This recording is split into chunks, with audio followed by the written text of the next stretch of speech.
a president who's going to make America great again. And let's get to the polls on Tuesday and elect Donald Trump in a landslide. Thank you very much.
When I first came into office, I cut taxes more than any other president. We have created 7 million new jobs, and it led to a growth like we've never seen before. We developed the greatest economy in history by far. When I left office, it changed. Inflation destroyed the lives of so many people. Interest rates went from 2% to 10%.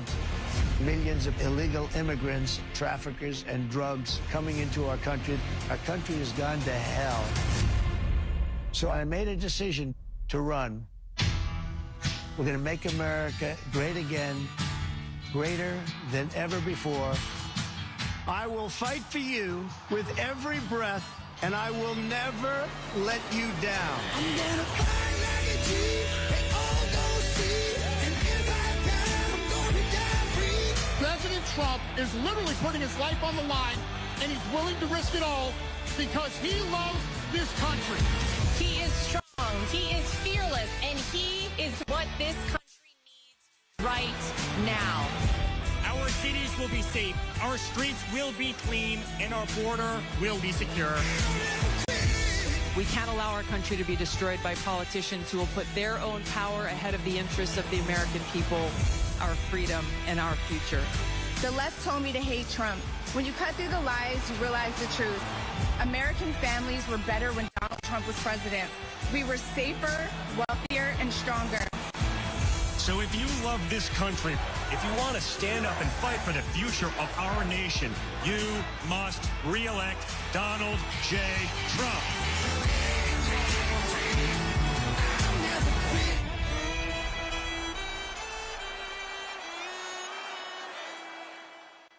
Ladies and gentlemen, please welcome the next president of the United States, President Donald J.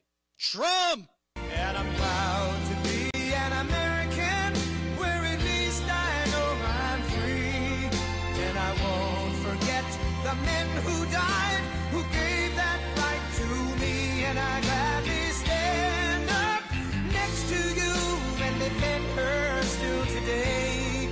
'Cause there ain't no doubt I love this land. God bless the USA.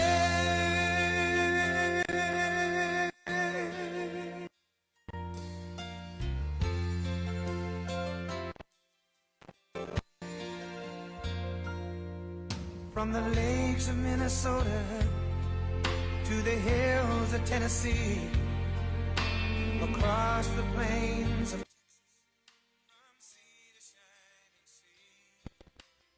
Detroit down to Houston and New York to LA, where there's pride in every American heart, and it's time we stand and say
Hello, everybody. Hello, Michigan.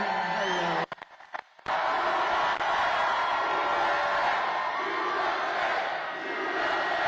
Thank you very much. Thank you. Well, we're not going to have this too much longer. You know, we're winding down. 9 years we've been doing it, right? And now we're winding down, and hopefully we'll be going to the next phase, which is turning our country around. Because we've got a little bit of a mess to take care of, don't we, huh? A little bit of a mess. But we'll get it done, and we'll get it done right. But we're going to miss these rallies, aren't we, huh? But there'll be even better rallies in a different form. I think we'll say that, right? Front row Joes. They'll be even better, but they'll be in a different form, and really the form that we want. That's what we've been striving for. We have to get out and vote, everybody. Don't take any chances, because Kamala's never going to be able to do it. She won't be able to do it. Not even a thought of doing it. Doesn't know how to do it, doesn't even know how to say to do it. We cannot take any chances, so you got to get out to vote. And I can only say that it's been the experience of a lifetime for a lot of us. Some of you have been to 300 rallies. I see these people. And you're going to look back at this time in life, you know, and you're going to say there was something very, very special about what we all did together. We all did it together. There's never been anything like it. We'll have everything so good and fixed up and perfect. We'll have everything perfect, and then in 4 years, somebody will come down, and that person's going to be hot as a pistol, and You know what they're going to draw? About 300 people. That's what you draw. A politician draws 250, 300 if they're good. If they're bad, they draw like 8 people, like Biden used to draw, right? Remember, he used to fill up, remember the circles? He couldn't fill up the circle, so he used the fake news media to fill up the circles. But no, it's different, but there'll never be, in the world, there'll never be anything like what we've done. We've done something that's unprecedented, and we've had fun, but now we have to get, hopefully, to work. We got to win. You got to get out and vote. And then we're going to do a real job for you all, and we're going to meet again many times, I hope. But this has been the thrill of a lifetime for me and for you and for everybody. And now we want to take that thrill and turn it into let's do business, right? Let's do business. So it's great to be back in this beautiful state with thousands of proud, hardworking American patriots. And I'd like to begin by asking a very simple question. I've been doing that lately because it seems so poignant. Are you better off now than you were 4 years ago? I don't think so. I don't think so. It's been... Is that one of the easiest questions you've ever been asked? But I've come today with a message of hope for all Americans. With your vote, this election, most important election you've ever even thought about voting in, I will end inflation. I will stop the invasion of criminals pouring into our country. And I will bring back the American dream. I'm going to bring it back. You know, yesterday we had a you know, it's sort of in play because the people can't take it anymore. The people are pouring through the border. That's a real border state. But you're a border state in a different sense. Everybody is a border. Every state is a border state. We have criminals coming in from, they fly them in now to the Midwest. Isn't that nice of them? And you say to yourself, who the hell would want to do it? And so many of those people are hardened criminals coming out of prisons, jails, mental institutions. But this is all you need to know. Kamala, who's grossly incompetent, broke it. I will fix it. We're going to fix it. We're going to fix it quickly. America will be bigger, better, bolder, richer, safer, and stronger than ever before. This election is a choice between whether we live and have 4 more years of gross incompetence and failure, or whether we will begin the 4 greatest years in the history of our country. We'll get it going fast. We're going to get it going very fast. And I'm asking you to be excited about the future of your country. Be excited. It's been hard to say, but now we're down to 4 days. 4 days. Right? Front row Joe? No, I mean, if you think, you know, we're down to 4 days. Wow. We thought it would never come, right? We thought it would never come.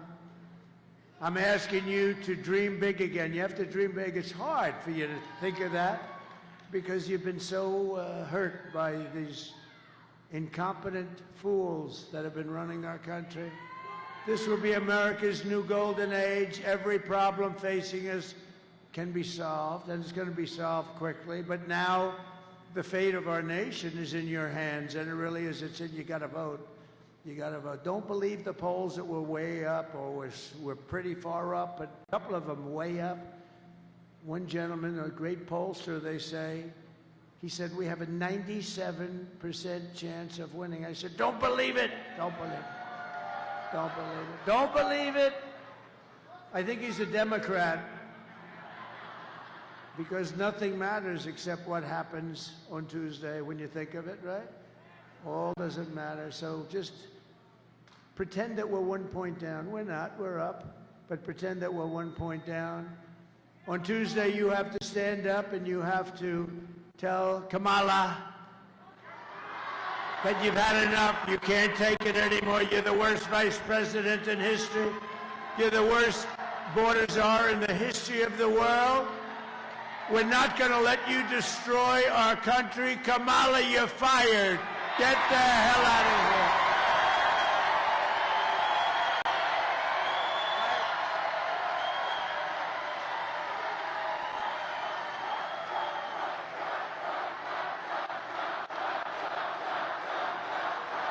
Thank you. She shouldn't even be in this fight. She shouldn't be. She doesn't deserve it. The guy got, look, whether you like him or not, he got 14 million votes. He won the primaries. Then they walked in, they told him, you're out. He had a debate, which was a little rough. And then no, that's his prerogative. It just happens, right? And they walked in, they said, you're out. And he said, no, I'm not. I won't leave. You're out. Get the hell out. You're out. And they were not nice to him, by the way. I know exactly what went on. Don't forget, I know all those people that are in the surrounds very well. They were rough with Joe Biden. And think of it. He got 14 million votes, and they're telling him, get the hell out. And then they give it to her. And she came in last in the Democrat primary, right? She came in last. She was 22 people, Mr. Ambassador, 22 people. Think of it, 22 people. She was the first one to drop out. I guess that means she came in last. She never made it to the great state of Iowa during their primaries, and then she were running against her. It's actually not fair to him. It's really not fair to him. That's no way. He's got the right. Who cares? Who said that? That's a great line. Who the hell said that? That's he goes, I'm going, you know, I've become such a nice guy all of a sudden. I say, it's not fair to him. And this guy shouts out, who cares? Who the hell cares? Who cares about him? I guess he happens to be right. That's very good. Thank you for adding so much spice. That was a good line of stuff. Who cares? But he did get screwed, let's face it. No, they came in. They should have picked somebody else. They could have picked the one that came in first, runner-up. You know, you picked first. You know who that would be? Crooked Bernie, right? Crooked Bernie Sanders, he got screwed twice. He got screwed with Hillary. I think he's one of the best sports out there because he got terribly taken advantage of with Hillary, and she won. He went back, and he just kept being very liberal. By the way, he's far less liberal than Kamala. You know that, right? She's rated the worst, most liberal, crazy person in the U.S. Senate. She's more so than even Pocahontas. She's more so than even Pocahontas, who's very. Remember, she said, "My mother told I was an Indian." How do you know you're an Indian? Because my mother told me I have high cheekbones. You believe it? I actually think that's a racist comment that she made. I think that's a racist comment. Everything we have been fighting for these past 4 years comes down to the next 4 days. Can you believe it, right? We've been setting records in the early voting, but we can't let up. In-person voting in Michigan ends on Sunday, and if you're not going to make that, you got to get there on Tuesday. Okay, who's voted? So who is going to vote? All right, 60-40, that's not bad. That's a lot of votes. You got to get the hell out and vote. Because it's now or never. If we don't do it, it's never going to happen again. You know, there are those that say that if we don't win this election, you may never have another election in this country again. That's a possibility with these radical left lunatics that we're dealing with. Crazy Nancy. You want to marry me? She wants to marry me. What the hell's... Well, let me ask the First Lady if that would be okay, because it's okay with me, but I have to get permission. Thank you. That's cute, actually. So get everyone you know. Vote, vote, vote. Get everyone you know. There's a woman named Jane. I saw her backstage. She's got a husband who's not in good shape at all. And I asked her, are you going to vote? Yes, sir. And I asked the husband, are you going to vote? Well, I don't know. We have a game. And he said, no, this is the biggest game of all. This is 1,000 times. You know, what we're doing is 1,000 times bigger than the Super Bowl. It is.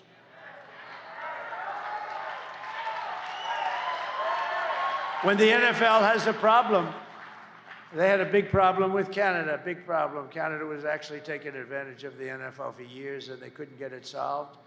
You know what they did? They called the president, and I got it solved in like 2 minutes. I got it solved in 2 minutes. This is 100 times. They fought for 21 years with Canada. I got it solved in 2 minutes. They never even said, thank you. They didn't say thank you. With your help, we're going to defeat Kamala Harris, and we're going to make America great again.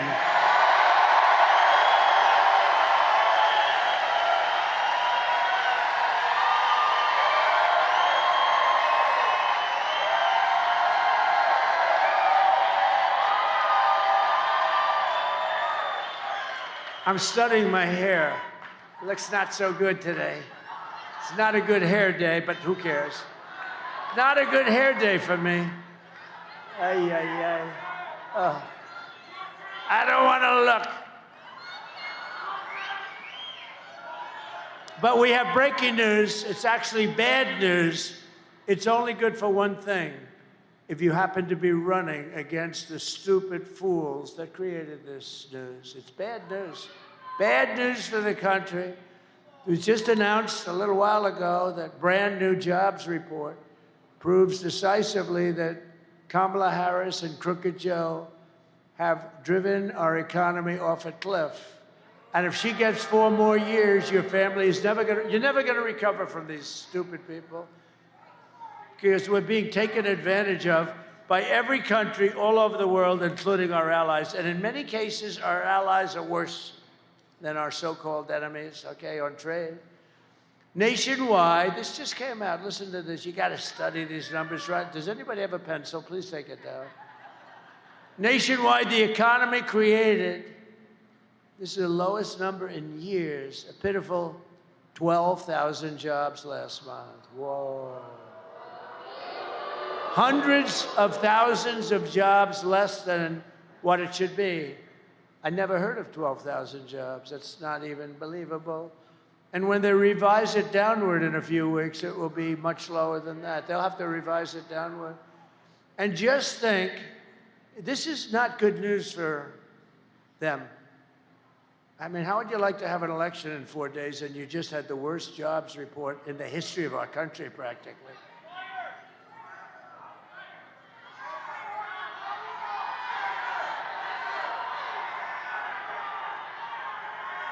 Now think of it, you're running for office, they announce, you know the best thing they have going? The fake news, because they won't even write about it. The fake news.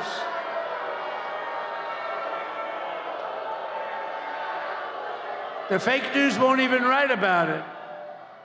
By the way, how good was Bobby Kennedy Jr.?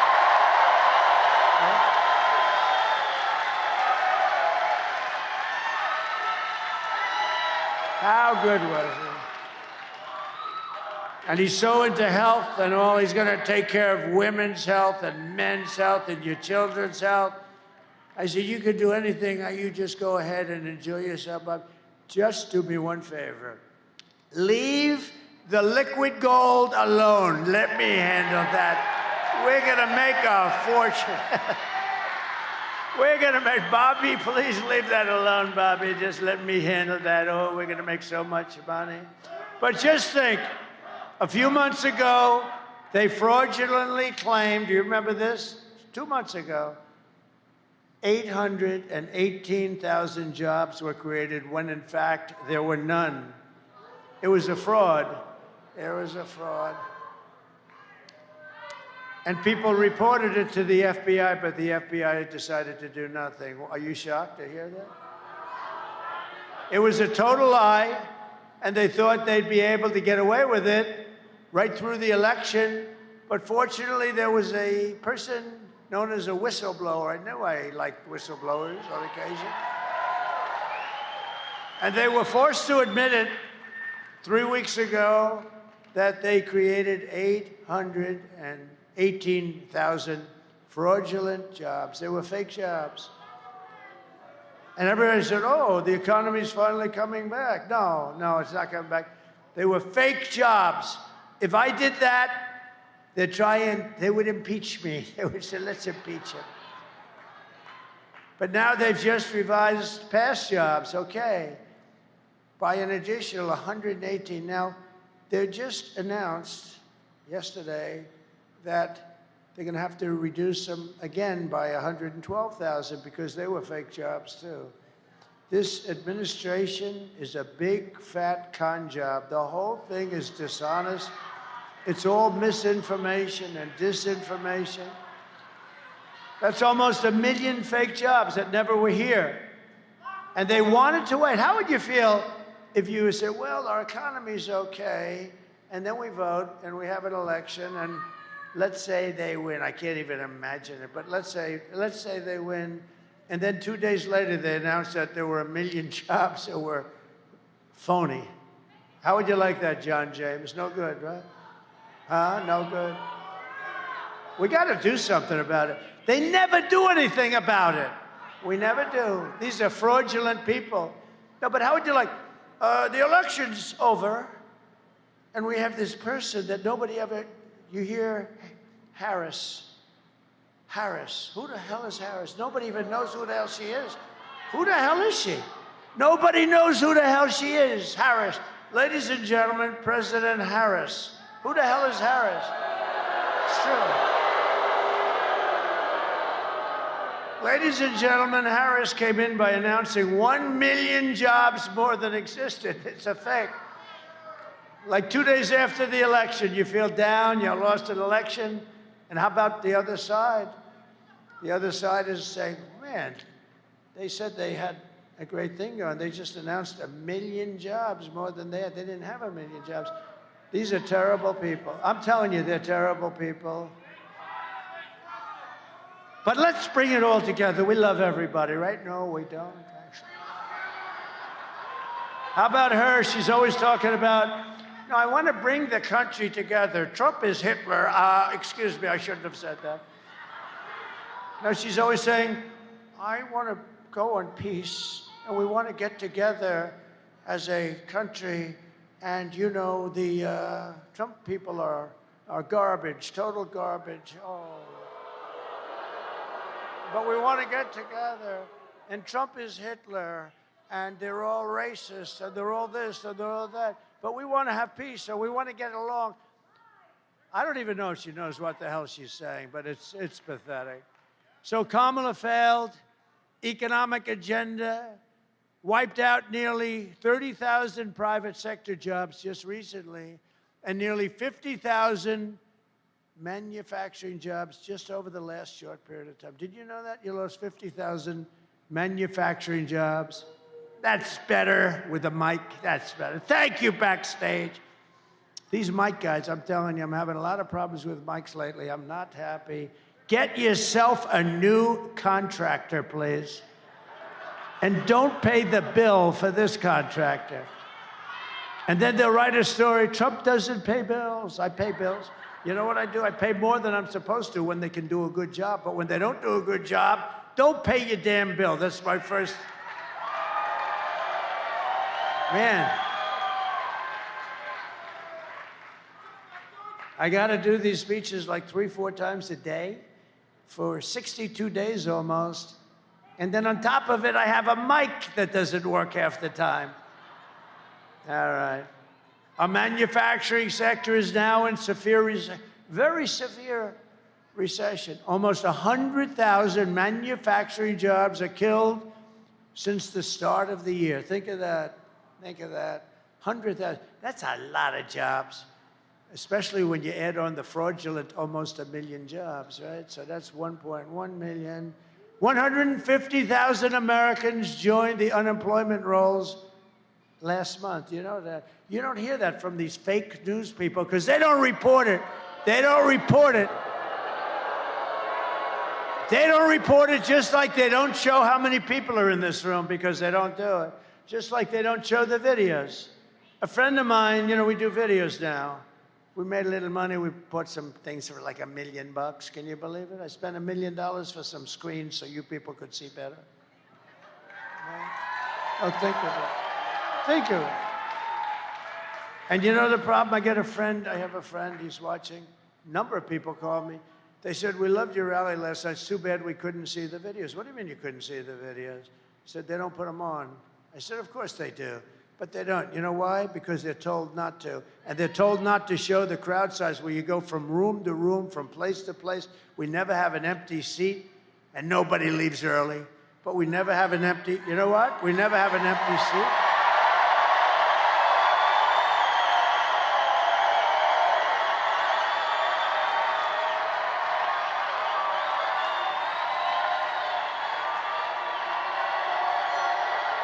But I said, I want to have them show. Oh, we have it out with them all the time. A friend of mine said they don't show the thing. And think of the cameras, right? All they have to do is right there. There's the screen, there's the screen. All they have to do is 1 inch right, ding. 1 inch up, ding. And they can see it, but they don't want to do that because they don't want to show, because they're fake news. That's why they're fake news. And most importantly, nearly 250,000 people dropped out of the labor force last month. Can you believe this? We're in a depression. You better hope you vote for me, because I'm going to get you out of it fast. But under these losers,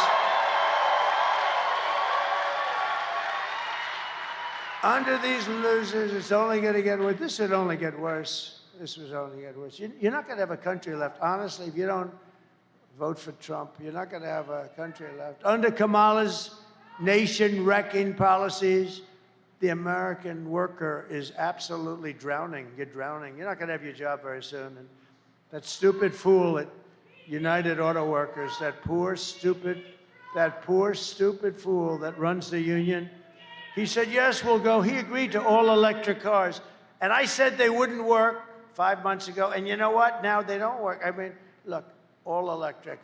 Electric cars are great, but for a certain percentage of people, okay? You don't force it on everybody, nor do you say everybody has to have a hybrid, which are also great, or an all-gasoline-powered car. The only thing we don't want is a hydrogen car, because hydrogen, if somebody said, well, they don't work, but very seldom, sir. I said, what is seldom? Well, you know, once every 2 or 3 weeks. Well, what happens if it doesn't work? Sir, the person is unrecognizable. The person in the car or people in the car are absolutely unrecognizable. It's like a major bomb went off, but we're working on the problem. I said, I have no interest in hydrogen. Whoever the hell's working on hydrogen, we don't want a hydrogen car. Can you imagine? You call the wife, there's your husband alone, the tree. I don't see him. The tree's bright red. I don't see him. The data shows that 100% of all net job gains, listen to this, think of it, it's all gone to the migrants, along with African-American jobs are at the worst, one of the worst levels. They're all going to migrants. The African-American, when you see those numbers, that's the numbers your fake news ought to show you, because they're going to come out with numbers right after the elections. It's going to show that all those people that illegally come across the border with their open border policy are taking the African-American jobs away. So.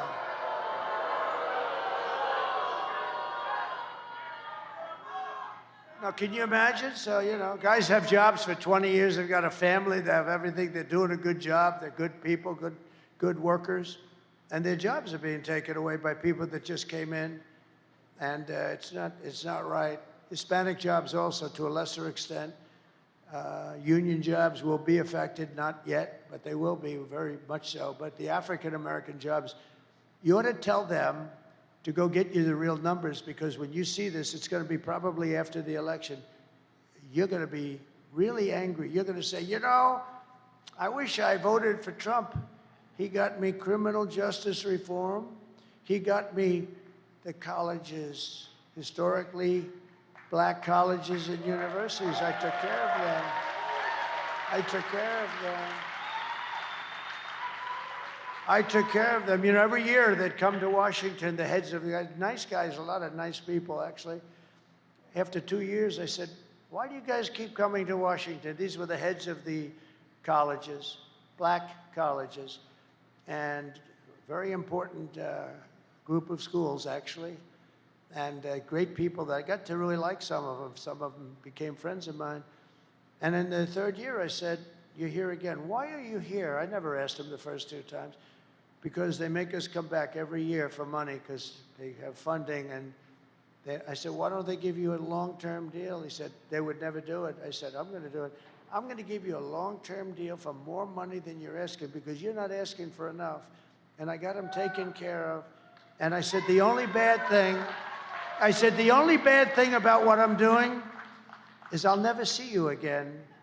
Most likely, I'll never see you again, which is sad. But you know what? It's wrong what they're doing to you. They had to come back for years and years. They came back every year, hat in hand. One guy said they make us like beggars, These are black, wonderful people that run the universities. They run the universities. You're right. So I took care of that.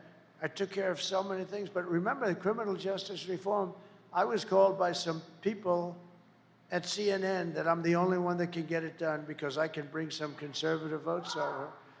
And I did do that. And I got criminal justice reform done. And it was really, the black population wanted it more than anybody else because it was very unfair what was happening, and we got it done. And I'll tell you, and I made this statement, with the exception of who? Abraham Lincoln, I did more as president for the black population than any other president in the history of our country.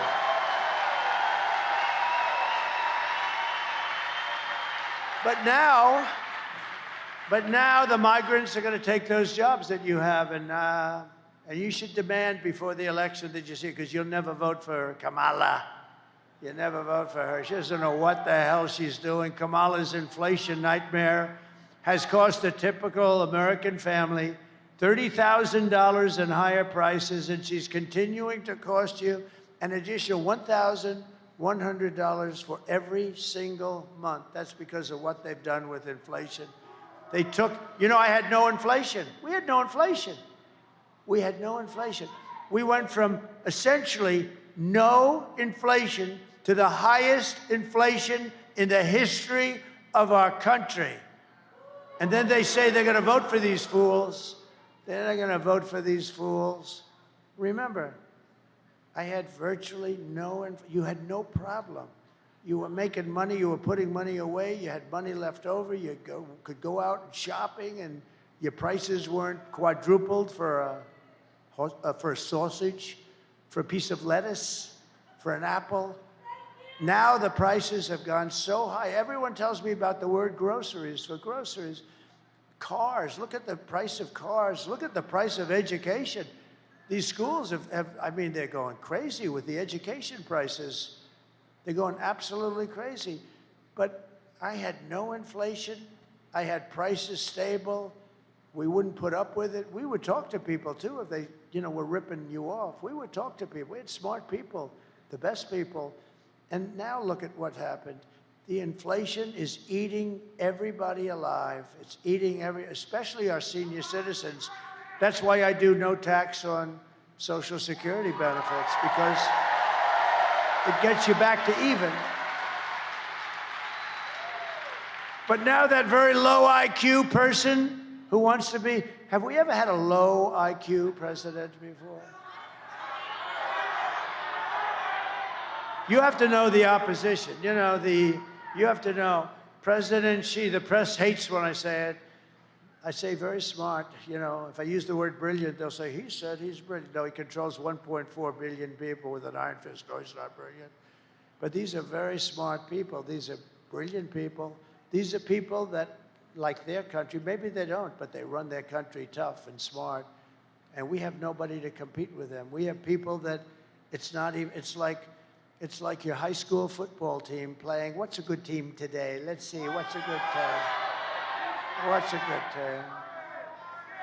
Oh, the Detroit Lions, right?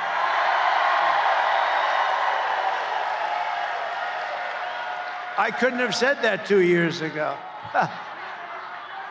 Good. I got bailed out. I'm trying to say, what the hell? The worst thing you can do is mention some team that's not from the area. And I'm saying, oh, shit, I'm in Michigan. What the hell am I going to do? I'm stuck up here. See, John, she wouldn't be able to figure that out, you know? She couldn't even get off the stage when she said, we have 32 days left. Remember? The teleprompter froze and she couldn't get off the stage. No, it's like your high school team playing the Detroit Lions. That's right. That's a pretty good team. They did a good job after so many years, right? They did a good job. See, that's what good management is. You get the right people. It's the same thing in government. You get the right people and good things happen. But now, Kamala wants to impose the largest tax hike in American history and raise your taxes by at least $3,000 a year. It's much worse than that, actually, because she wants to terminate the tax cuts that you've gotten. I stand before you today as the only candidate who can, I mean, we're going to rescue this thing. We're going to be able to do it, and it's going to happen fast.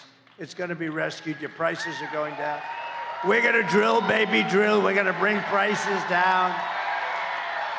Who can rescue our economy from total obliteration and restore our country to full prosperity, explosive growth, and maximum strength. It is about growth, you know, it's about growth. It's about some proper cost cutting. You know who we're going to use for that? Elon. He thinks he can find $2 trillion, only Elon. Anybody that can have that rocket come down the way it came down, that sucker. Right? How about that? How cool was that? He's the only one that can do it. Cutting 2 trillion, finding 2 trillion is easy when you can do that, and he wants to do it. You know where he is right now? He's campaigning in Pennsylvania for Donald Trump. How cool is that, right? How cool. No, he's cool. He wore that black hat. Remember the black hat? He called it dark MAGA, right? Dark MAGA. You'd look good in that hat. He called it dark MAGA. He looked cool. You know what happened? I don't think we sold one dark hat in 2 years. I didn't even know we had them, if you want to know the truth. And everything's subtle, where it says, Make America Great Again. It was also in black. So you had black on black. That's called very subtle. And he wore it, and he loved it. And he did great. He made a speech, did great. We had 107,000 people in Butler, PA, right? Honoring the firefighter, Corey. Honoring Corey the firefighter, 107. And Elon got up and made his speech, and he did a good speech. He said, I've never seen so many people. I've never seen anything like it. And then, because, you know, he comes sort of out of a laboratory. I mean, you know, what he likes is, it's where he feels comfortable. All of a sudden, he's on the stage. He's got all those people. And he's wearing the hat. I said, what is it? He said, dark MAGA. I said, listen, that hat looks great, Elon. Okay, so I sold like 2 hats in the last year, dark MAGA. Nobody bought them. We had a run on the hats. They sold 71,000 black hats. Can you believe it? 71,000. You make money with money. It's the way it is. It's a hot item. Anyway, his just released numbers plainly indicate our economy is a total disaster and is expected to get very substantially worse. It's a wonderful time for me to come in. You know, this is what I want. No, I would have rather come in when things are going in the right direction, but we're gonna get it straightened out fast. It's gonna be, we'll have the best economy you've ever had. You know, the stock market's going up. Scott Bessent, some of the smartest analysts on Wall Street said it's only going up for one reason, because Trump's leading in the polls and everyone thinks Trump's going to be president. They think Trump's going to win the election. That's why it's going up. Now, here's the bad news. They say if he doesn't win, you're going to end up in a depression.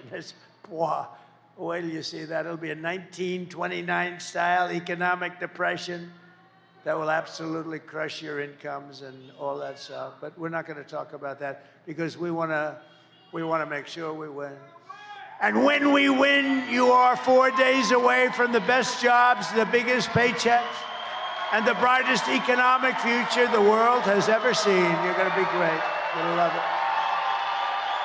And we will end Kamala's economic disaster and launch a brand new Trump economic miracle. You know, Steve Moore, a great economist. He's great, actually. He is a great guy, right? He is a great guy. He just wrote a book called The Trump Economic Miracle. Just came out. It's a bestseller. Go buy it. It's great. I mean, it's a great book. I mean, what the hell? It's like 20 bucks. It's 20 bucks. Give the guy 20 bucks. No, it's a great book. It's a hot book. The Trump Economic Miracle by Steve Moore. Go buy it. It's great. He really tells us how we did it and what we're going to do. It's, you know, not that complicated. I will massively cut taxes for workers and small businesses, and we will have no tax on tips, no tax on overtime, and no tax on Social Security benefits for our great seniors. And you know, they're going to claim Donald Trump has a conflict of interest because I'm a senior and I'm giving. They're going to say he only did it because he didn't want to pay tax.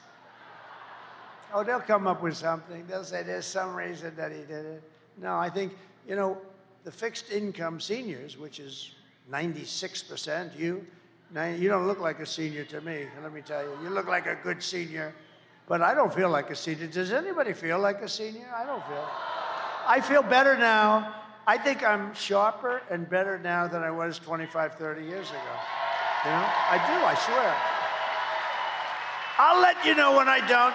In fact, you'll probably know before me. All you have to do is watch. There'll be a day when you get up here, you say, where am I? Like Joe did, right? Where am I? Where are the stairs? Where the hell are the stairs? Oh, there they are. Nah, you'll know. I think I'll know before you, actually. I think I will. And, but I think we have a long way to go. Good parents, you know, it's nice to have parents that lived a long time. Because if you believe in that, right? I do. I believe in that. It's called genetics. Genetics is good. Not everything, but it sure as hell is good. It's better to have good genetics than bad genetics, right?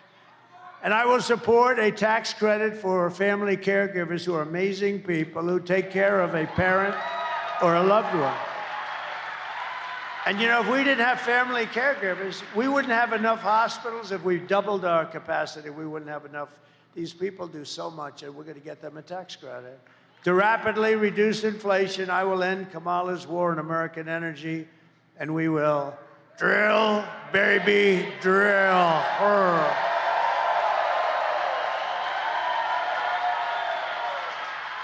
Thank you. And I'll cut your energy prices in half within 12 months. We're going to cut your energy prices, and that's going to be the beginning, and we're going to bring your cost of groceries, foods, everything. We're going to all come down. That's what caused the problem. The energy is what caused it because they came in and they destroyed what I had built. What a stupid group of people. All he had to do is go to the beach. You know, he went to the beach all the time, right? Somebody said he looks great. He's 82 years old. He looks unbelievable in a bathing suit. But he went to the beach. And he had a hard time moving. You know those things, they weigh like about 6 ounces. They're aluminum, hollowed aluminum. They're so light. They're meant for children and very old people. And what happens is he couldn't move it. He needed people to help him. So a kid came along who was 5 years old and helped him. But he went to the beach, and he had one quality that I don't have, and I wish I could have it. I'd pay a lot for it. He has the ability to fall asleep instantly with cameras on. Who the hell could do that? And you see him falling asleep and drooling out the right side of his mouth, and he's gone. And he gets a good rest. I don't do that. I toss and turn and turn and toss. I'm thinking about how the hell I'm going to make money for you people. Tossing and turning. Always tossing, turning, spinning around like a top. How the hell? Thinking about China, thinking about Russia, the Russia hoax. How about the Russia hoax? Was that? That was another deal. I will cut a record number of job-killing regulations. I will terminate the Green New Scam, the biggest scam, the greatest scam in the history of our country. And I will end Kamala's insane electric vehicle mandate, saving the Michigan auto industry from extinction. And you know, I was here 4 weeks ago. I was at the Detroit Economic Club, right? And we had a meeting, and it was about automobiles, cars, and stuff, because you're getting killed. Look, you just lost 40, 50,000 jobs. This guy, the head of the union, you know, I'm leading by far in the popular poll, in the rank and file with the union. But they have guys that only go for Democrats. That's all right. Sean Fain, or whatever the hell his name is. So listen. And I told the story about a year ago. I have a friend that builds auto plants. Has anyone heard this story? Should I tell it again? Should I? John, oh, there he is, my man. Come on up here, get up here. This guy is so great. This guy, come on up. Secret Service may rough you up a little bit. Come on up here. This guy gets it. He got it. Yeah, look at him. Look at him. Come here.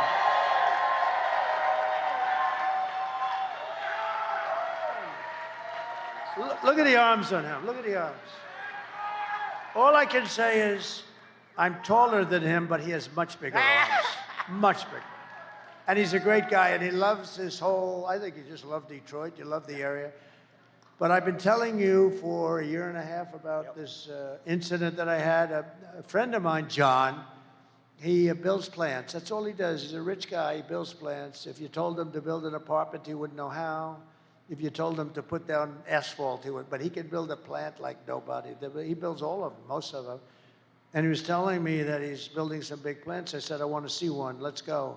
I want to see a plant under construction. I like that. I like that stuff. I was always good at it, too. Always a good builder. I always built great buildings. So I wanted to see one. He said, well, we'll have to go to Mexico. We know the story. We're going to have to go to Mexico because all of the big plants. I said, what do you mean Mexico? What about here? No. Oh, this is a year ago. He said, really? Let me see. And he showed me a plant that's the biggest plant, I think, in the world, right? It's the biggest. It would ruin Detroit. It does probably more than all of your plants put together. It's massive, owned by China. So China was going to come in and build one of the biggest plants in the world, I think the biggest plant by far, actually, in the world, and some others, right along our border, make cars, put them into here, and you can forget about Detroit, you can forget about Michigan. It would be over. And I didn't like it. So he told me about it a year ago, and then I started thinking about it.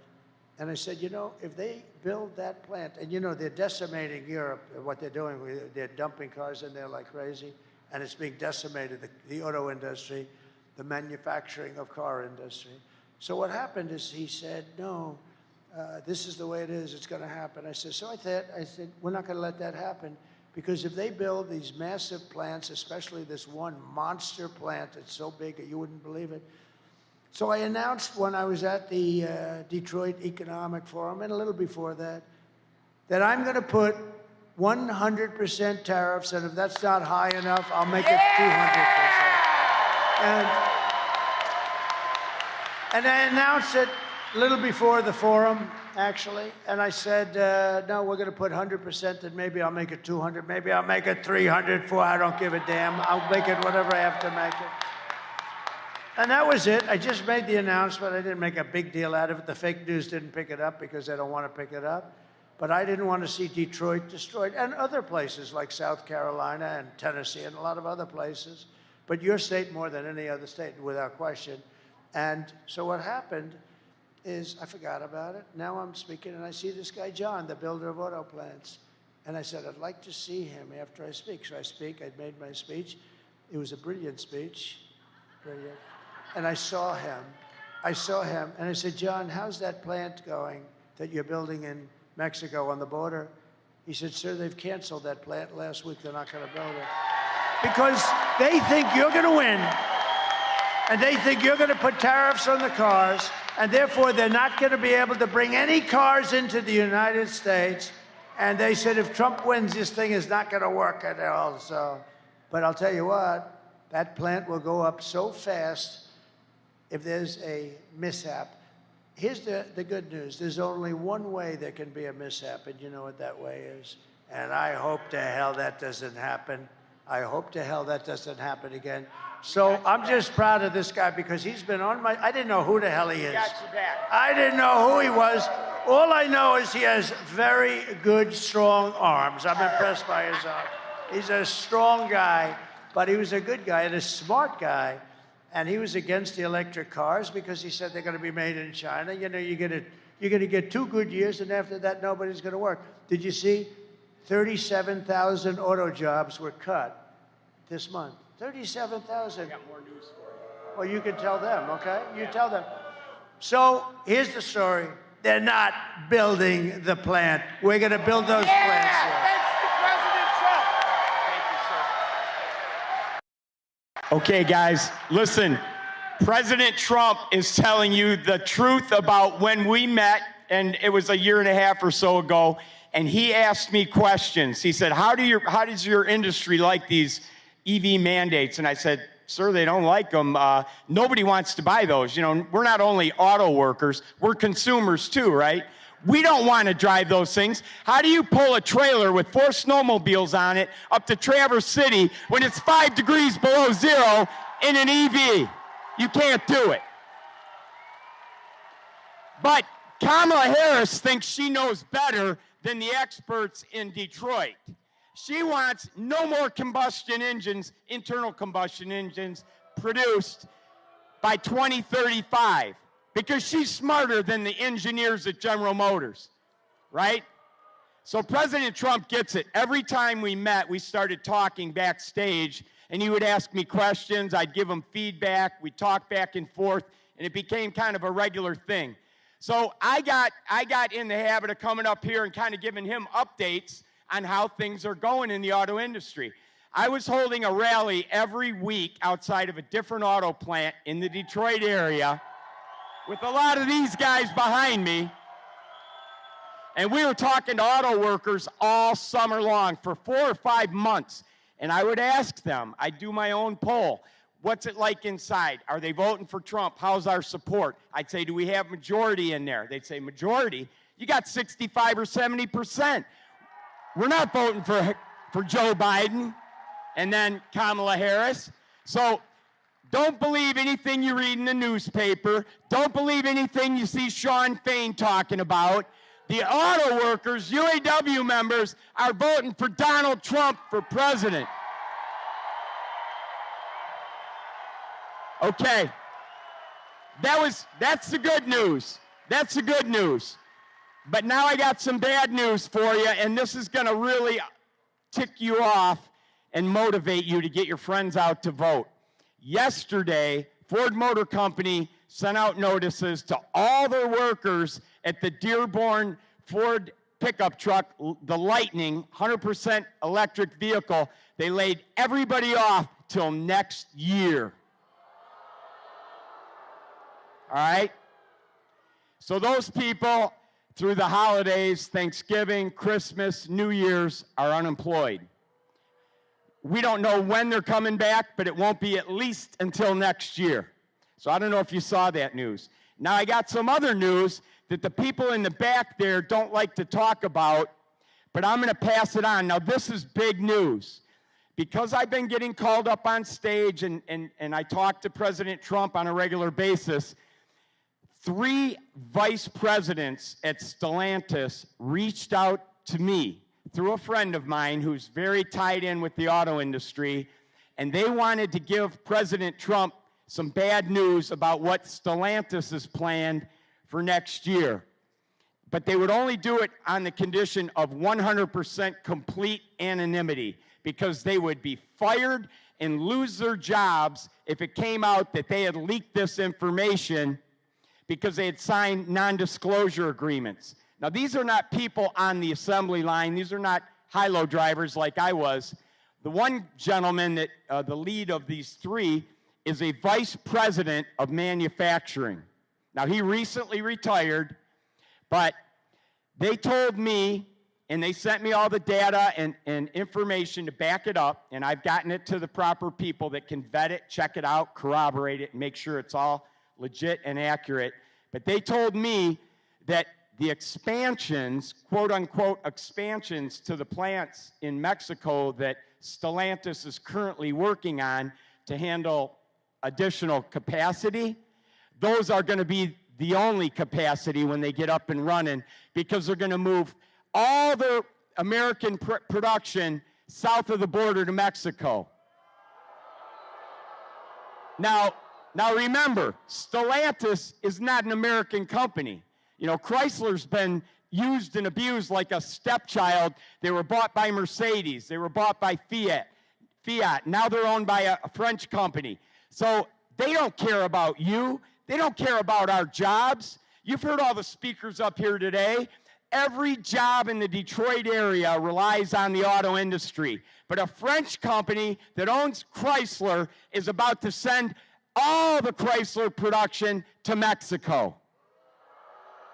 There's only one way to stop this. There's only one person who will stop it. His name is Donald J. Trump.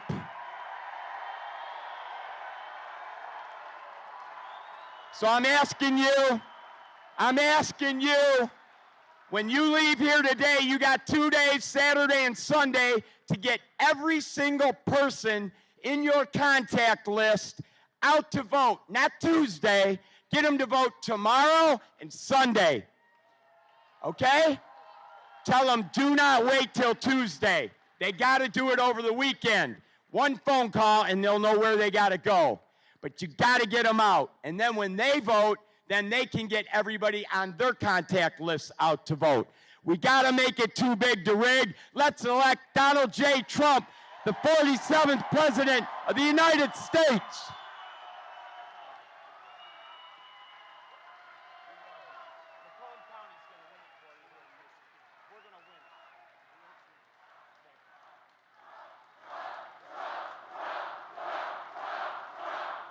He's a hell of a guy. That guy. Thank you. So he's something. He loves the country. He loves your state. Tell Stellantis, I think I'll send him back. He's quite good at delivering a message. Tell Stellantis that if they plan on moving, we're going to charge them a 100% tariff on every car they put in, and they won't move. You know who said they're going to move? A company I buy a lot of stuff from them, a lot. Great company, John Deere, going to move big sections of their company from Iowa, I believe they said, to Mexico.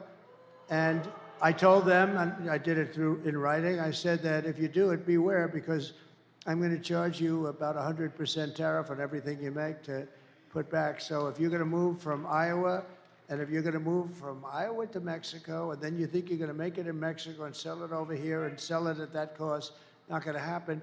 We're going to do a 100% tariff.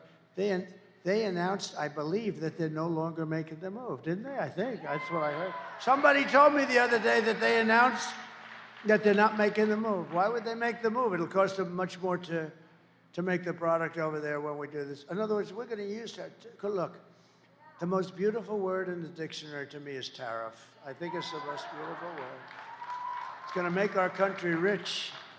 And these stupid people, look, politicians, there's only two reasons why they wouldn't want to use tariffs. They're stupid or they're corrupt. There's no third reason. They're either stupid or they're corrupt. I just stopped the largest plant in the entire world, which would destroy your state. I think this plant made more than all of Detroit put together. You know, it's a big, and I just stopped it, and I'm not even president yet, okay? Think of what I could do when I'm president. But I have to find out. But I'm telling you, I told John Deere, we told them very strongly. We said, look, you're going to move out of Iowa. We're putting about 100% tariff on anything you make. There was a different kind of a plant. There was parts and this and that. I said, if you're going to do that, we're putting in a tariff. And that was it. I sort of went on to other things, like how to get elected very easily. And I heard 2 days ago that they're not going to build the plants here. So it's pretty good, right? It's pretty good. But you're a hell of a guy, I tell you. He's a friend of mine. I'll make interest on Carlon. So here's the thing I thought of, and it's funny, it's not that complicated. It's going to do tremendous good for your area, because here's what I'm doing. I thought of this idea, and then I expanded. You know, a lot of times you have an idea, and then you expand. I was always good financially, and I was always very good on construction. In this case, construction doesn't matter. It's finance that matters. And people call me up. It doesn't sound complicated. They say, from Wall Street, 182 IQ guys, brilliant guys. Where the hell did you ever come up with that idea? Like, as an example, no tax on tips. I did that. Everyone went crazy. Nobody ever heard of it before, right? No, it's true. And then that dumb woman, very dumb woman, that low IQ individual, like 2 months later, stood up. Today, I'd like to announce that we're not going to have tax on tips. And she got booed out of the place. You know, it didn't work. You never heard a second. Nobody talked about it after that because she was. So, you know, I don't like. I mean, the one problem with what I do is I do it and then somebody else copies you. But they don't have the brain power to get it done. So I had this idea, but then I had a better idea using the first idea. But it's all pretty simple. I'm going to make interest on car loans fully tax deductible. That's it, right? And people say, where the hell did you ever come? Isn't it funny? It's like the paperclip, you know? Years ago, long before you, youngster, years ago, somebody came up with the idea of the paperclip. I think 129 years ago, a long time ago. And he had a little piece of steel, metal, whatever. He bent it around, start selling it. So, and everybody saw it. And they said, why the hell didn't I come up with that idea, right? The paperclip. But this is sort of like that. So that's fully deductible. That's going to be unbelievable. But here's the problem. I don't give a damn if they buy a car in Japan or China or South Korea. What the hell good does that do for us? So then I came up with phase 2 of the same idea, fully tax deductible, but only if the car is made in the U.S. Wow. And I announced it last week up here. I've been up here a lot because we have to win Michigan. We win Michigan. We win Michigan. We win the whole ball of wax because, you know. And we got to bring John James and all of these great guys with us. We got to bring them with us. But I got calls. So here it is. Number one, the deductibility. They said, wow, what a great idea. But then number two, you only get it if you make the car in the U.S. I can't say here, but we'll try steering them to here because I would love, you know, they've been talking about a renaissance and a rebirth for Detroit for 45 years. And I got into some heat because I said, they've been talking about it for 45 years, and if it's okay with you, it hasn't exactly happened, okay? You know, I'd like to say it did, but it hasn't. And if I did, you'd hit me on that one too. But it can happen. And I'd love to steer it right over to here where it all began because it's very sad. It's very sad what's happened. But think of it. You're going to have deductibility of interest. That's a big deal. You're going to be roaring, but I didn't want it to go to China, Japan, South Korea, or any one of 10 other countries. So I came up with phase 2, and I said, but only if the car is built in the United States of America. Otherwise, you don't get it. How good is it? You know what?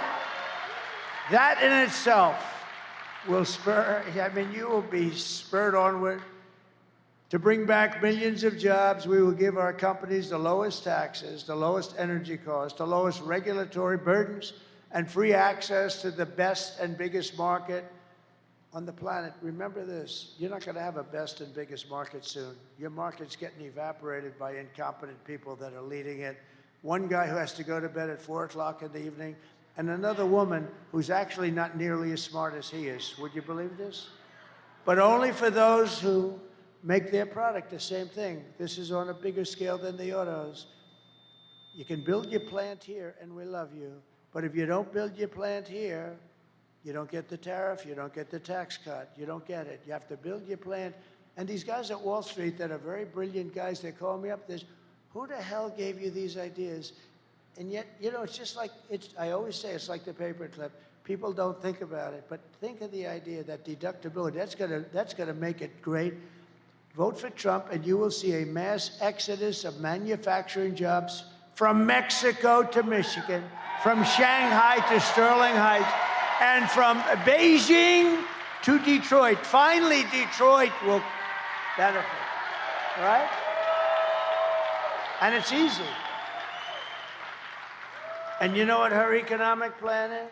She doesn't have one. She doesn't have one.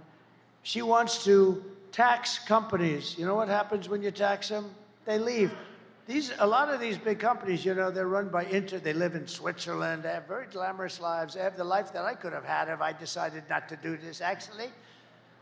Somebody said to me, "Are you glad you did it?" I said, "Absolutely, but I could have been on the best beaches in the world. I own the best beaches in the world. I could have had such time.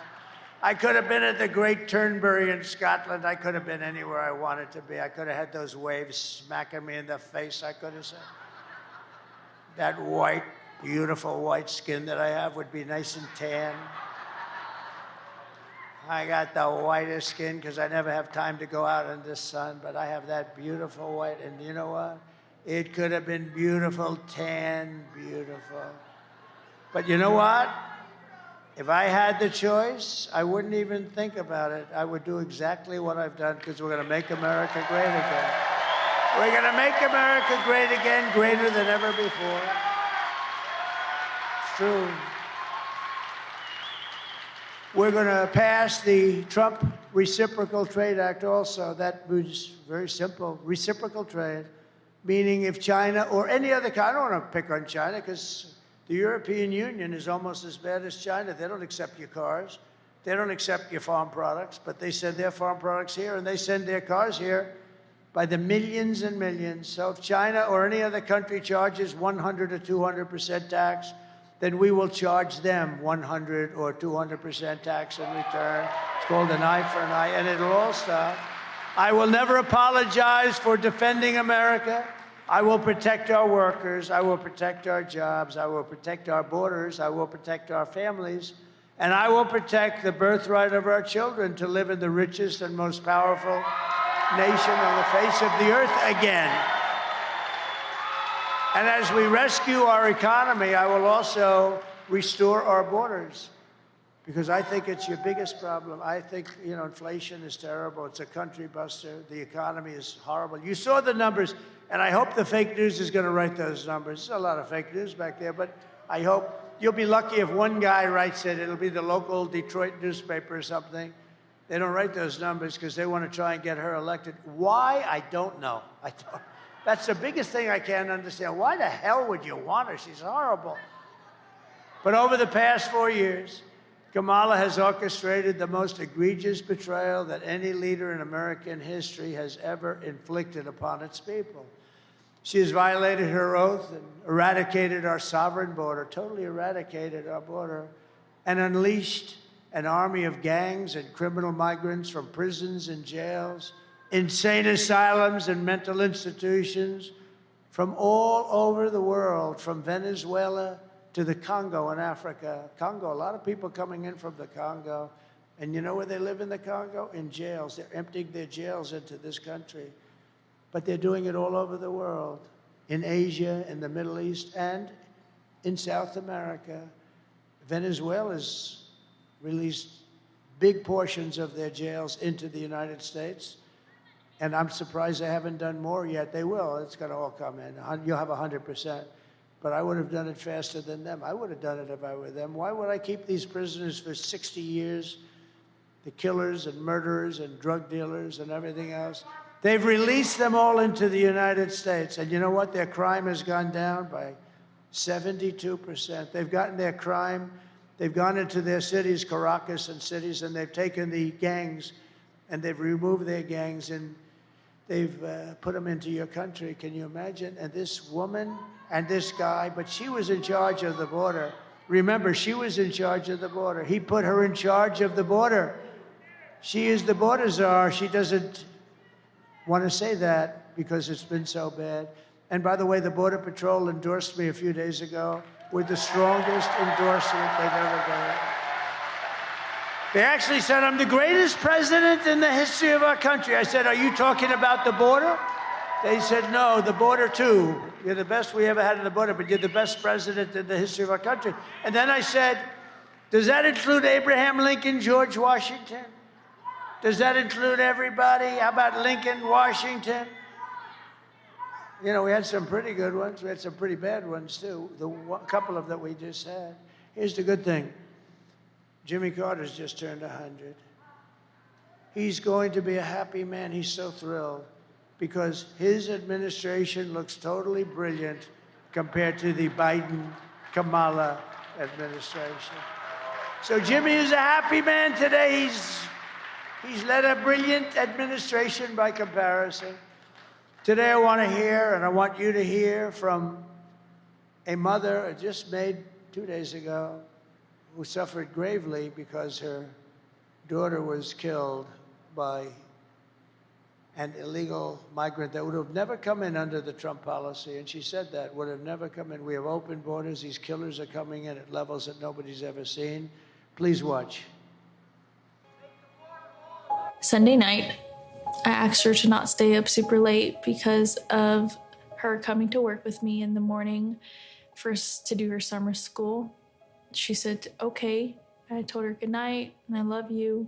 I went to bed, not realizing that that was going to be the last time I saw her.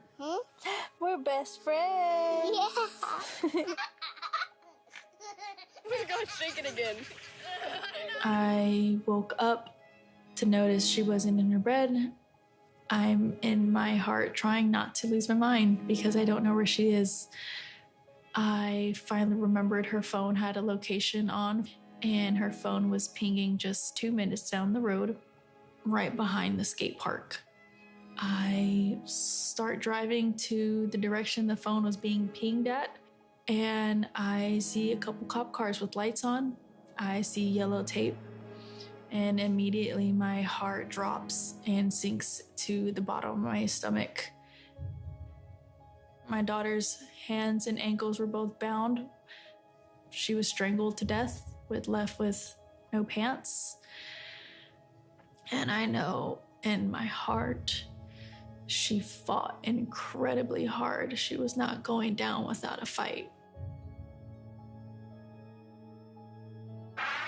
We begin with two men we're learning are charged with capital murder tonight, accused of killing a 12-year-old girl. Police say these men strangled her before dumping her into that creek. Both men were in the country illegally. Apprehended, then released by Border Patrol less than 3 weeks before Jocelyn's death. The men accused of killing Jocelyn Nungare are affiliated with the gang known for brutal violence. Kamala Harris was in charge of immigration in our borders. If we had better border policies and not open borders and not these catch and release policies, I truly believe this all could have been prevented. Under her being vice president of this country, my daughter's life was ripped away from her. She had her entire life ahead of her. Happy birthday, dear Jocelyn. My daughter is 6 feet in the ground based off of policies that she allowed to keep.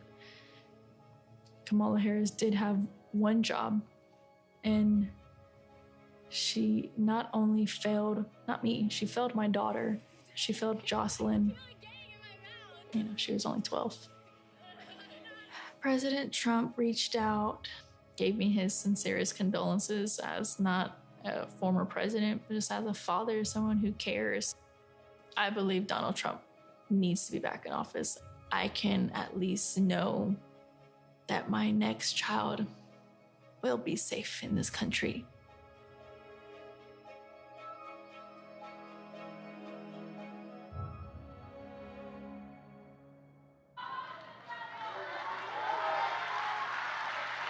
That's what we're allowing into our country. The day I take the oath of office, the migrant invasion ends and the restoration of our country begins.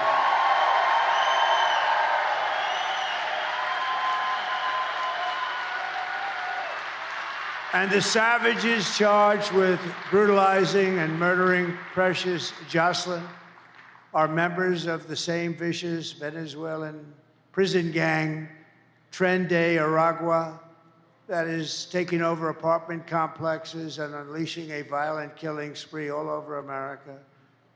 You probably read in Aurora, Colorado, and I think Colorado's got to vote for Trump because what's happening in Colorado is unbelievable. They're taking over the state. The radical left governor has no idea what to do. The United States is now an occupied country, but it will soon be an occupied country no longer.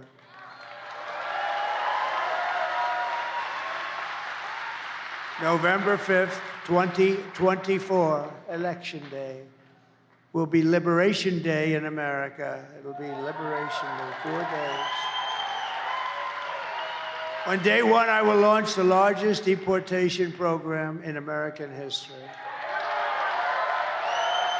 I will rescue every city and town that has been invaded and conquered. These towns have been invaded, and these towns have been actually conquered. Think of it, we're talking about the United States of America. And we will put these vicious and bloodthirsty criminals in jail, or at a minimum, kick them the hell out of our country and fast. To expedite removals of Trende, Aragua, and other savage gangs like MS-13, I will invoke the Alien Enemies Act of 1798. Very tough one. To target and dismantle every migrant criminal network operating on American soil. And if they come back into our country, it's an automatic 10 years in jail with no possibility of parole. And I'm hereby calling, today I am calling for the death penalty for any migrant that kills an American citizen or a law enforcement officer.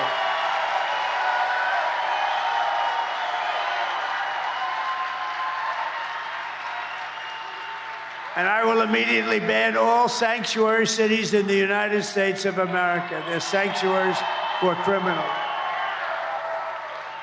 Despite all the damage she has caused, Kamala has spent the final week of her campaign comparing her political opponents to the most evil mass murderers in history. 3 days ago, Joe Biden called our supporters garbage. He said we're garbage.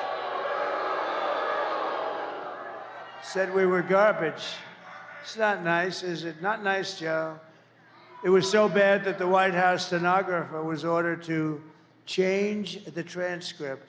That's like 60 Minutes taking out the answer to a question. Did you see that we sued 60 Minutes and CBS yesterday? But the stenographers who were honest and they reported it, they were told to not put down what he said, put down a different answer. They couldn't do it because it's fraud. That's not what they heard. My response to Joe and Kamala is simple. You can't lead America if you don't love Americans. You can't. And you can't be president if you hate the American people. Kamala's closing message to America is that she hates you. You know, there's got to be something there. I think she does. I do believe, you know, don't forget, she's from San Francisco. She's a Marxist, or as you would say, a communist from San Francisco. She destroyed the greatest city in the country, probably, you know. It's probably the best city in the country, was. My closing message is that I love America, and I'm inviting you to join us in building an extraordinary future for our nation. My oath of office is an oath of allegiance to you, the American people, and I'm asking for your vote, but I want you to know that whether or not you vote for me, when I win, I will fight for you with every breath in my body. I will.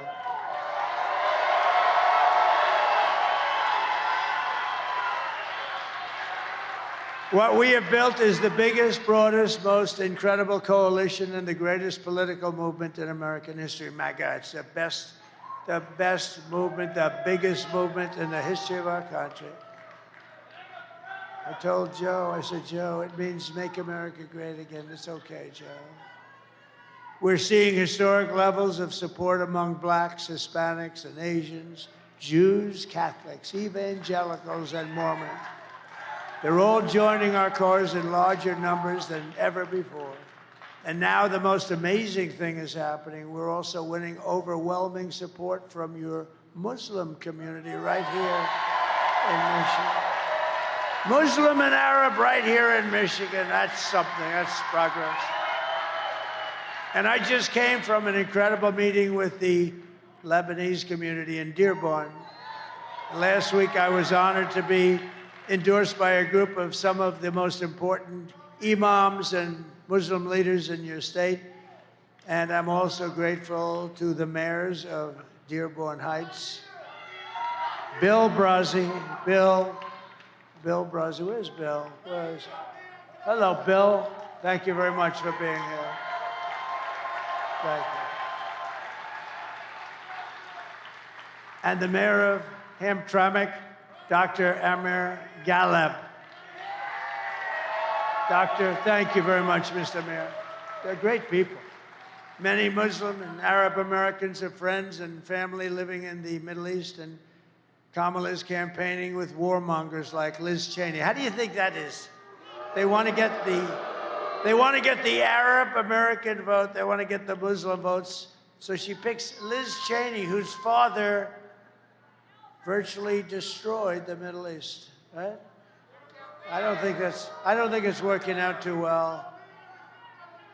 You know, it's interesting. If you give, Liz Cheney, she talks big, oh, I want war. She always wants war. Every time I was with her in the White House, we should attack this nation, that nation, nations that people never even heard of, we should attack. She's a big tough guy, she's a big tough one. She's a tough one. But if you gave Liz Cheney a gun and put her into battle facing the other side with guns pointing at her, she wouldn't have the courage or the strength or the stamina to even look the enemy in the eye. She wouldn't have. She sits back in Washington, oh, we ought to go and attack Iran, Iraq. We're going to attack everybody. That's why I broke up with her. All she wanted to do is go to war with everybody. Because she, like Kamala, is a stupid person. It's easy for her to say she wants to start wars from the comfort of her nice home or her father's lavish home that he got from killing a big portion of the Middle East. You know that, right? He headed up a company that was a big company, a big beneficiary of the wars. These war hawks, they want to draft your kids to die in wars, and they will never fight themselves. Liz Cheney wouldn't fight. I'll go with her. I'll go to the Middle East. I'll go wherever she wants, and we'll fight.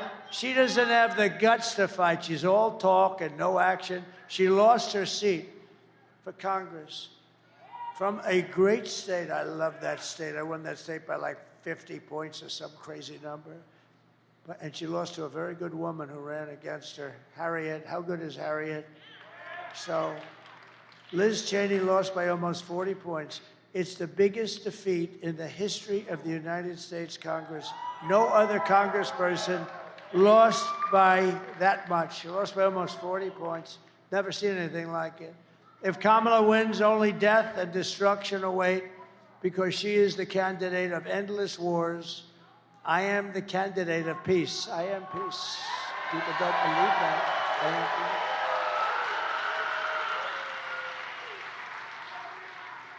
But I need every Muslim American in Michigan to get the hell out and vote, please, Mr. Mayors. All right? We got to get them out and vote. No, we want peace. Everybody wants. Who doesn't want peace? Only stupid people like Cheney. No, you give her a gun, Liz. We're going to a certain location in the world. We're going to fight it out with them. Oh, please, I don't want to do it.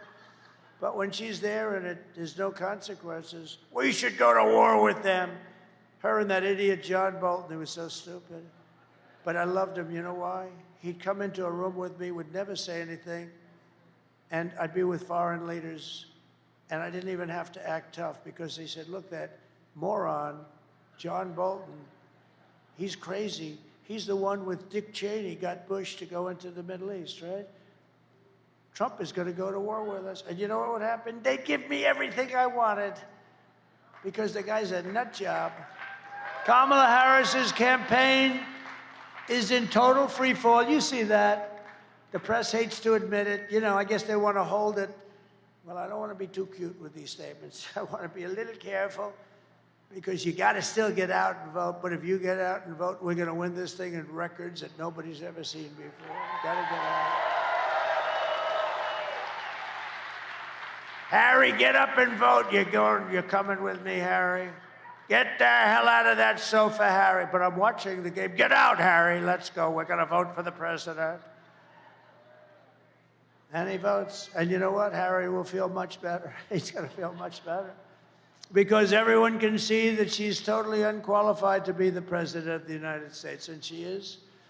Everything Kamala says is a lie. I watched her yesterday. Such lies. Her entire campaign is one hoax and slander after another.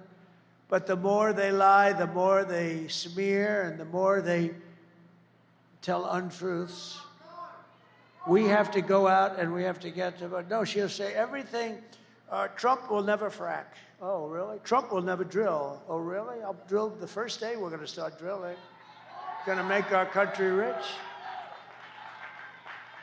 Everything she said, oh, Trump will end Social Security. No, I'm the one that didn't end it for 4 years. She's the one that's going to force its ending because of millions of people. Look, we gave you a stat before, all the jobs that are leaving, but we gave you a stat.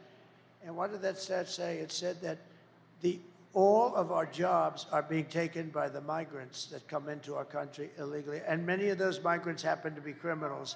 And some of them happen to be murderers. And they're taking the jobs away from the black population, and so far, to a lesser extent, from the Hispanic population. But that will change, too. The only way to stop the lies is to swamp them with our votes. We're going to swamp them. Kamala has no vision, no ideas. She has no solutions whatsoever. All she can talk, and it's true, all she can do, I watched her yesterday, all she can do is talk about Donald Trump. Tonight, I will speak about Donald Trump. Donald Trump. Donald Trump. Donald Trump. Donald Trump. Donald Trump. Donald Trump. Donald Trump. Donald Trump. Donald Trump. Donald Trump. Donald Trump. Donald Trump. Donald Trump. Donald Trump. Donald Trump. Donald Trump.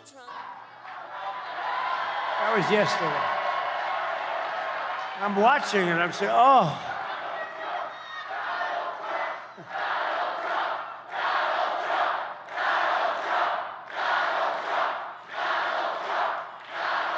Thank you. No, I was watching yesterday. Trump did. Why the hell didn't she fix this stuff? I mean, now she's saying, I'm going to do this or that or this. There are some people who thrive under pressure, and there are some people who crack under pressure. And the more pressure Kamala has, the more pressure that Kamala has, the worse she's crumbled. I watched her 2 days ago. She's exhausted. I mean, I've been doing 62 days without a day off, and I am inspired, actually. It's crazy, right? I'm actually inspired. I don't know, maybe I shouldn't be, but I am. She's so rattled and frightened that she couldn't even do an interview with a great guy named Joe Rogan. Couldn't do it. And if she can't handle an interview, she sure as hell can't handle President Xi, can she? She can't handle President Xi of China. She will get overwhelmed, she will melt down, and millions of people will die with her stupidity. They got us into Ukraine. We should have never gone into Ukraine. If I was president, you would have never gone into Ukraine. This is not a charity event. This is an election for the biggest and toughest job in human history. This is the biggest job in history. And on top of it, we have to save our country. Do you want to lose your life savings because we put a weak and foolish person in the White House? Do you want to lose your job and maybe your house and pension because Kamala has the economic understanding of a child? She's like a child. I watch her. I'm good at this stuff. I watch her. She doesn't know what the hell she's talking about. And every one of those companies will move. They'll move to Asia. They'll move to Europe. They'll move. Everybody wants those companies. But we do, too, and we're not letting them go. Take a look. Take a look at what we did with John Deere. I mean, I just heard it. I just heard it just recently that John Deere has announced that they're not going to move to Mexico. If they do move to Mexico, they're going to pay a big price. They can sell anywhere they want, but they're not selling in the United States of America, okay? And I like John Deere, and I'm a big customer of John Deere, and maybe they'll red flag me. They'll say you can't buy from John Deere, and I'll buy from somebody else if I have to. but they're not going to move their manufacturing plants to Mexico unless they want to pay a very big price. This presidency is a job held by Teddy Roosevelt, Abraham Lincoln, Dwight Eisenhower, Ronald Reagan, people of strength and intelligence. Would you trust Kamala Harris to talk to Russia or China and talk them out of a war? Let's talk. I don't think you would. Would you trust her to steer us out of an economic calamity? She has put us into, and we are right now, we had the lowest job numbers I think I've ever heard. I've never heard of 12,000 jobs, John, have you? I don't think so. We've done this for a long time. I don't think I've ever heard of 12,000 jobs. Nothing is more dangerous than to give an immense amount of power to a very weak and incompetent and low IQ person. That's what you're giving. You're giving the presidency to a low IQ person. We had that for 4 years. We can't take another 4 years. I mean, the mistakes this guy made, and she was there, right? She was there. She approved everything she said. She'd like to have that statement back. You wouldn't put Kamala Harris in charge of literally a kindergarten class. You wouldn't be able to do the job. So at the end of the day, you need to ask yourself, can you afford to put someone this incompetent in charge of our country's future? No, you can't. On top of it all, Kamala says she would do one thing. Remember this. She would do one thing different, and then she took it back because she forgot the thing. So she said she wouldn't do anything different than Joe Biden, which is disqualifying. They've got almost a 90% wrong track. You know, right track, wrong track? It's the highest wrong track in the history of our country, almost 90%. It's disqualifying. Take a look at this. Would you have done something differently than President Biden during the past 4 years?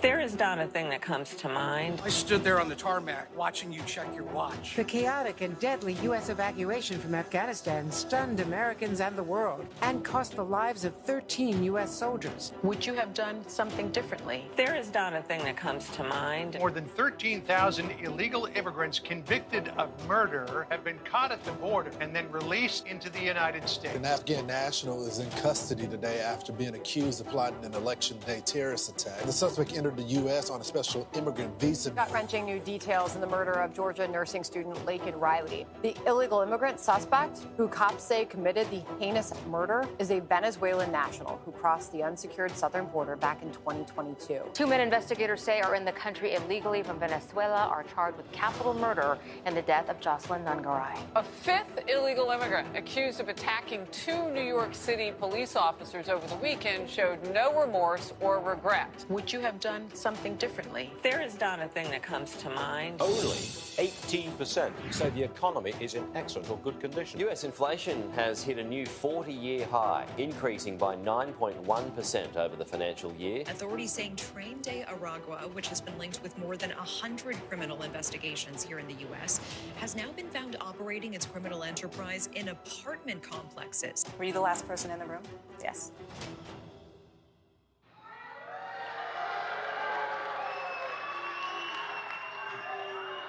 Wouldn't come to mind, not a thing. Nothing comes to her mind. Let me tell you. It wasn't so much that nothing comes to her mind, because she's stupid. Now, can you imagine? You know the worst thing of all? 325,000 children are missing or dead. They came through the border. Think of that, 300. We're not talking 2 or 3, which is too many. 325,000 children went through her stupid open border, and now they're either missing, dead, or slaves. If you want to end this disaster, you must get out and vote. We're pleased to be joined today, and I hope this happens because he's really good, by your next senator from the great state of Michigan, Mike Rogers. Mike, thank you. Come on, Mike.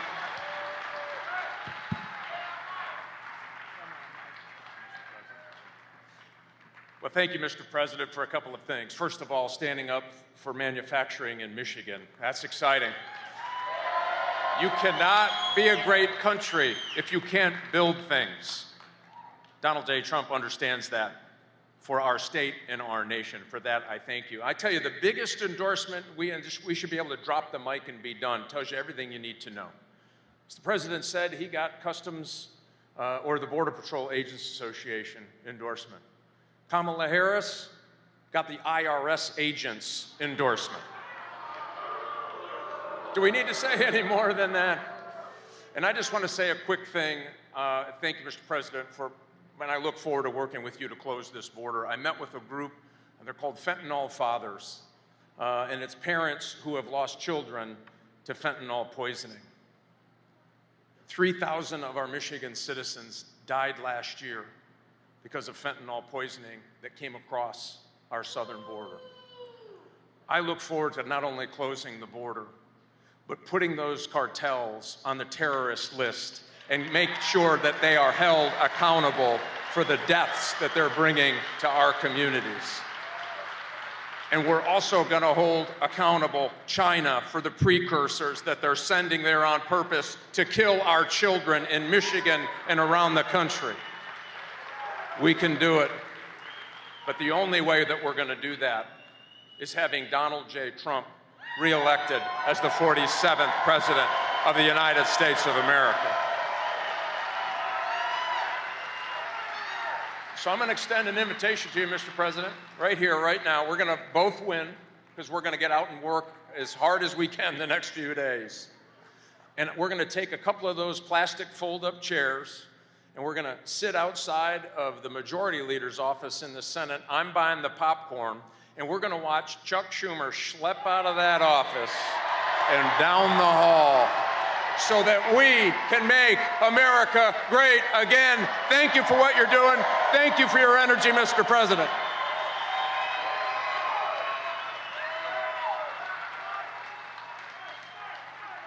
Thank you, everybody. Thank you very much. I see a very good Hulk Hogan lookalike. Look at that guy.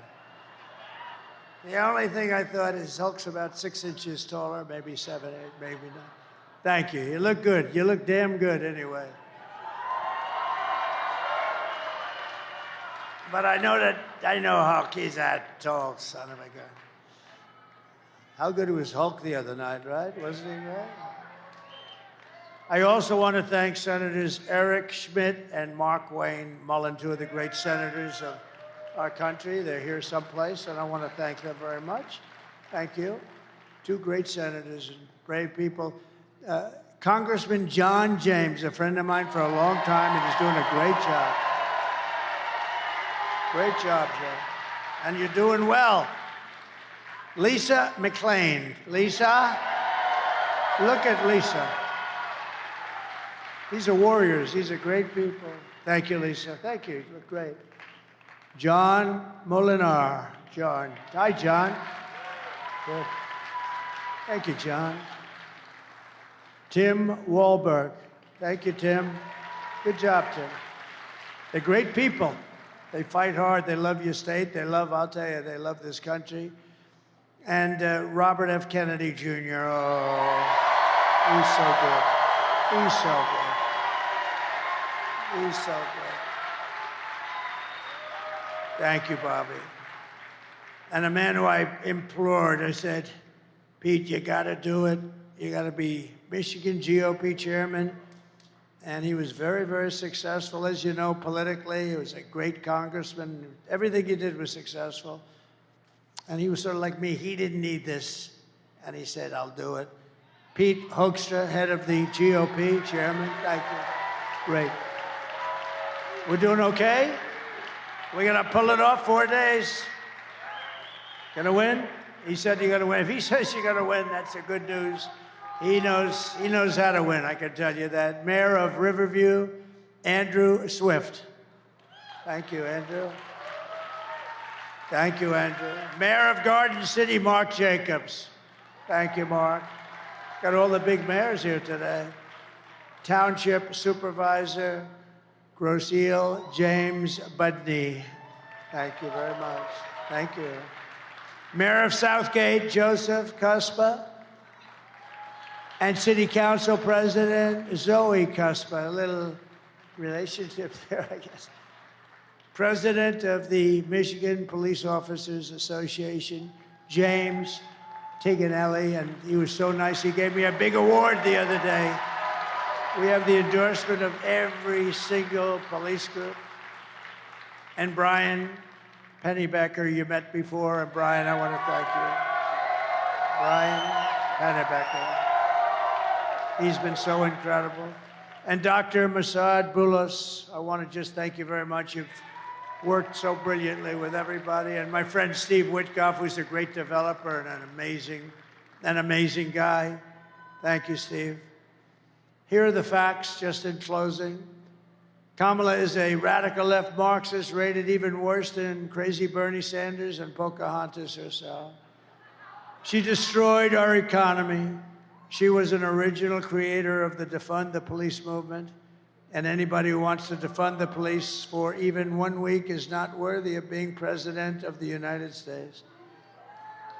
Kamala vowed to abolish ICE. She pledged to confiscate your guns. I don't think so. Would anybody like to give up their gun? Please stand up. And endorsed a total ban on handgun ownership. And she even called for free sex changes for illegal aliens in detention. All at taxpayer expense. But perhaps most significant of all, she lied about working at McDonald's. She never lied. She never worked. She never worked at McDonald's.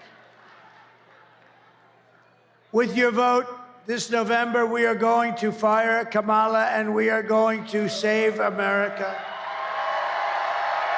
We will cut your taxes, end inflation, slash your prices, raise your wages, and bring thousands and thousands of factories back to America and back to Detroit, Michigan, and Michigan.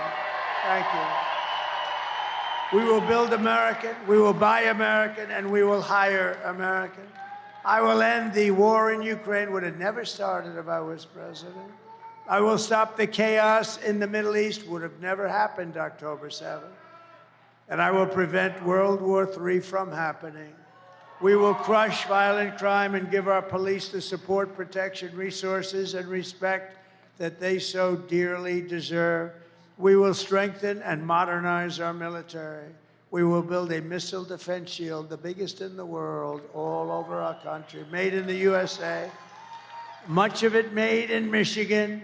We will rebuild our cities, including our capital in Washington, D.C., making them safe, clean, and beautiful again. Our cities are a mess.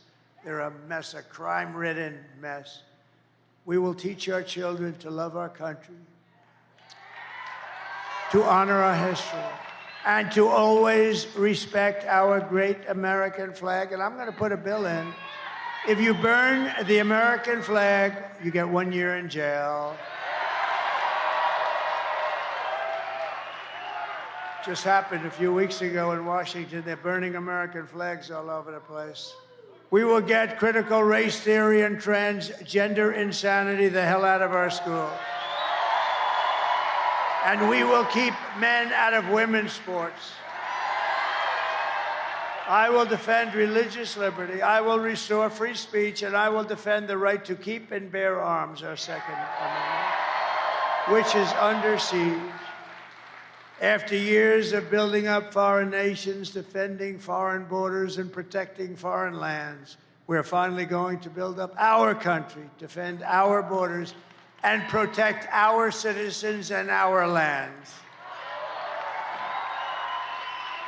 And we will stop illegal immigration once and for all. We will not be invaded. We will not be occupied. We will not be overrun. We will not be conquered. We will be a free, proud nation once again. We're going to be free and proud. Everyone will prosper. Every family will thrive. And every day will be filled with opportunity and hope. And most importantly, it's going to be filled again with the American dream. We're going to fill it up with the American dream for you, but for your kids. Your kids want the American dream brought back. But for that to happen, we must defeat Kamala Harris and stop her radical left agenda with a landslide that is too big to rig. Get out and vote. For the past 9 years, we have been fighting against the most sinister and corrupt forces on earth. You know that. With your vote in this election, you can show them once and for all that this nation does not belong to them. This nation belongs to you. It was hardworking patriots like you who built this country. And 4 days from now, it is hardworking patriots like you who are going to save our country. After all we have been through together, we stand on the verge of the 4 greatest years in American history. We can do that. It seems unlikely, doesn't it? But we can do it. We're going to do it very fast. With your help from now until Election Day, we will restore America's promise, and we will take back the nation that we love. We are one people, one family, and one glorious